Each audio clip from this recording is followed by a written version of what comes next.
pare. Jaime, good morning. Morning. Yata ng Hambalos, ipinalo na yata sa atin. Lahat na kinabang. Adik, tamang hinala ka lagi sa kausap mo.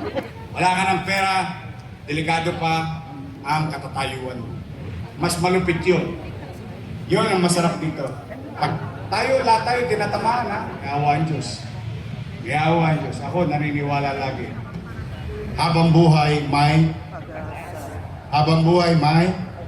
as life will continue. Life will go on. Challenges in our life teaches us a very good lesson. Don't worry. Be happy.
Sheriff natin. May pang broadcaster, tapos meron din pang voice over, may singer, may songer. Puro modulated yung boses ng ating mga sheriff. Palakpakan natin sila ngayon. I'm happy to see you and thank you for your service to the people of Manila, especially to our judicial system in the city government. So maraming salamat. Hi!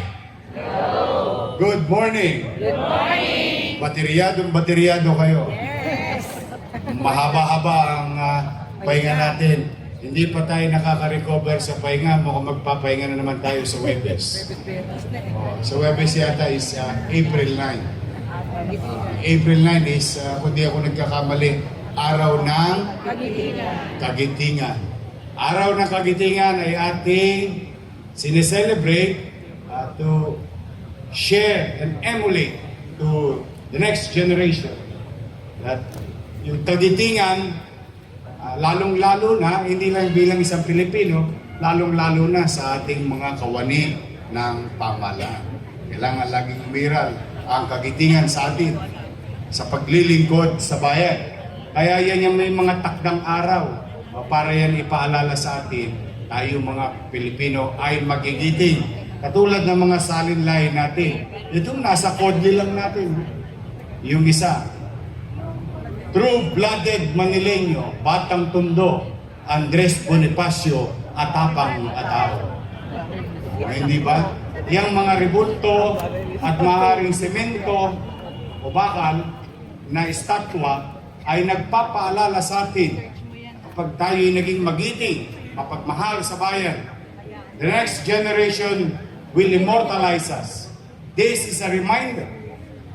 Yung mga estatwa na yan, kapag ikay naglingkod ng maayos sa taong bayan, yan ang isusukli sa iyo ng Estado. Habang buhay kang alalahanin or aalalanin or mali.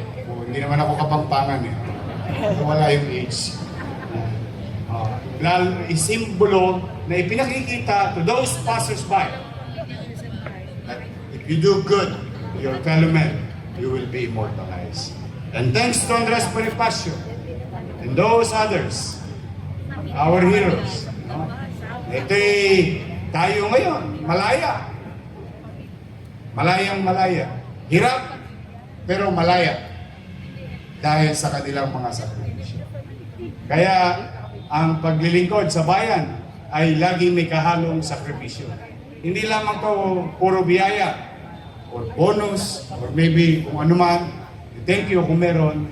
But the good thing about being in the service, sabi ng kasabihan sa English, many are called, but few are chosen.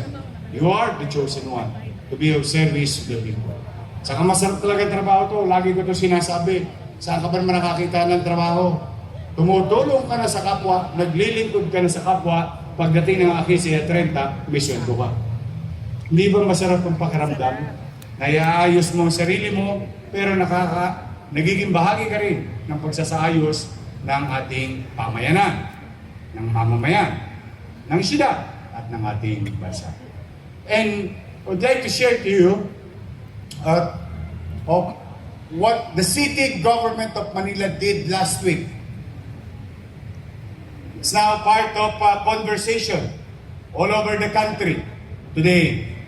That includes the national government. When the city government came up with an idea of hiring our jeeps in the city to provide free fare or libreng pamasahe. And last week, when we implemented it, about 365,000 riding public benefited in 2 days. That only cost us less than 8 million pesos. And if you divide 360 plus, at 8 million, lalabas tayo ay mga 25 pesos lamang ang naging cost of acquisition of service to each and every riding public who benefited from the project. So just imagine, kung nakadalawang biyahe ka, Tasikwel, magkano na ngayon ng Tapsilog, magkano ng tanghalian, o ano pa man bagay, na at least dito man lang makaramdam ng kagaangan ang ating mga mananakad. O marahil yung iba sa inyo, nagbenepisyo na dito. But today, we will continue and we will fulfill our promise to make it 5 days, at least 1 week. 1 week, man lang. Kasi etneb lang yung natabi ko. 4 na milyon isang araw, although hindi pa tayo umaabot sa 4 na milyon na gastos, sa kabila naman na siyang pinakikinabangan ng higit na kararami. Hindi lang ng driver, hindi lang ng operator, hindi lang ng gasolinahan, but tiyak, daang-daang libong mamamayan ng lungsod ng Maynila at mga taong dumadako sa lungsod ng Maynila, panik-panaw or in and out of the city. So it's worth every penny.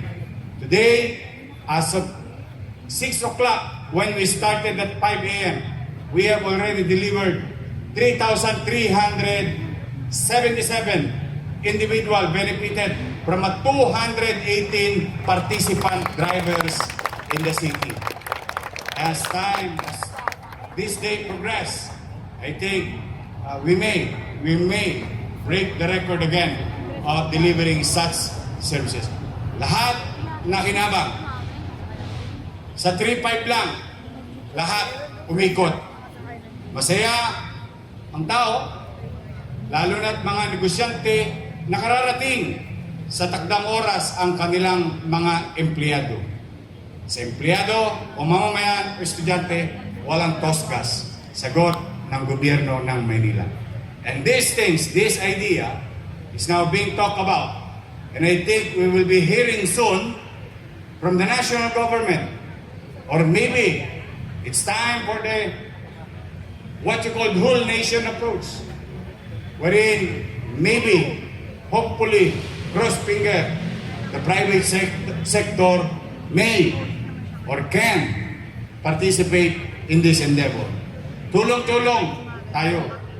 Kararaos din tayo. May awa ang Diyos. May awa ang Diyos. Ako naniniwala lagi. Laging may awa ang Diyos. Mas matindi ang dinanas natin ng pandemya. Mas malupit yun. Wala ka ng pera, delikado pa ang katatayuan mo. Sobrang tulog. Hindi na ako sanay. Nung pandemya, kinakabahan ka. Dahil ko pa adik, tamang hinala ka lagi sa kausap mo. Kasi umubo pa lang. COVID yan. But, you know, if there's one good thing, us being Filipino and Manileño, we are very resilient individuals. Yes, we have suffered enough in the past, even our forefathers. Oh, lahat na yata ng hambalos ng kalamidad, insidente, ipinalo na yata sa atin. Pero, awan ng Diyos, ngayong umaga, magkakasama tayo. Buhay, malusog. Habang buhay, may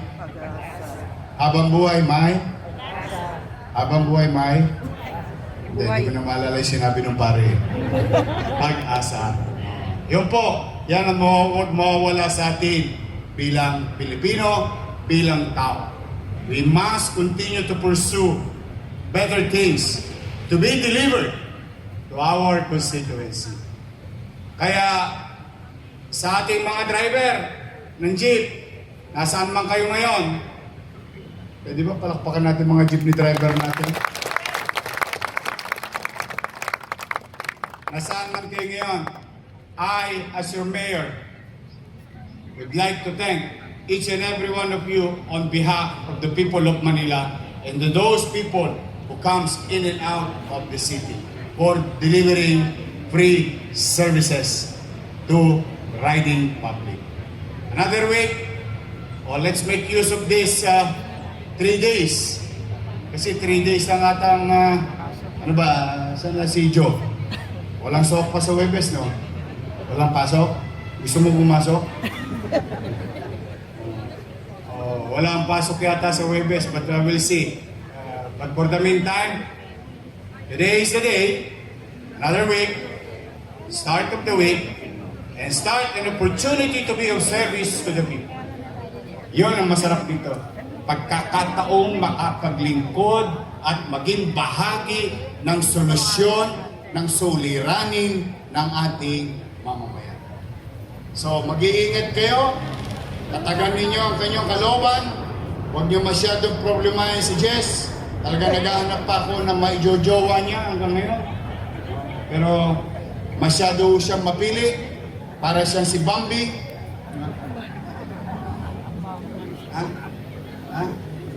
Nagulat nga ako kay Vice Mayor. Kala ko 4 na araw lang bakasyon. Nagpakasal na eh. Bago na pa. See, when you smile, tingnan ninyo. Tingnan niyo mga itsura. Tingin ka sa bakali. Tingnan mo sa kaliwa mo. Tingnan mo sa kaliwa mo. Sabi mo, ang ganda mo. Tingnan mo yung nasa kanan mo. Ang ganda mo. Ganda mo. See? Yeah. Can you imagine how resilient we are? We are facing global crisis. Economic challenges. Each and every one. Lahat tayo tinatamaan, ha? Pero kita ninyo, and I'm pretty sure, noong Webes Santo, Biyernes Santo, lahat ng karaoke, kinanta ninyo. Why? Because life will continue. Life will go on. Challenges in our life teaches us a very good lesson. A lesson that can we learn and utilize for the next or future problem. And that also strengthened us emotionally and psychologically. So that's why, don't worry. Be happy. And be grateful to God. So mag-iingat kayo. Huwag kayo magkakasakit. Kailangan ko kayo. Ha? Magandang umaga. Pagpalain nawa kayo ng buong may kapal. Manila! God first. God first. Thank you.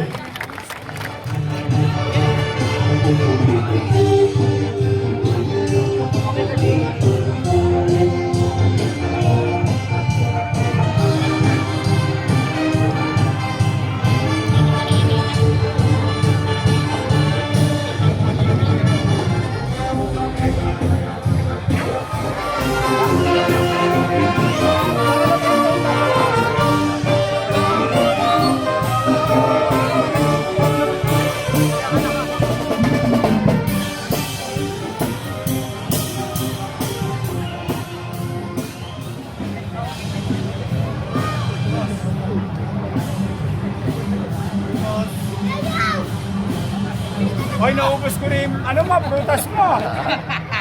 Yorme, good Nadali morning mo po. ako last week. Nangyari. Yorme, good morning. Morning.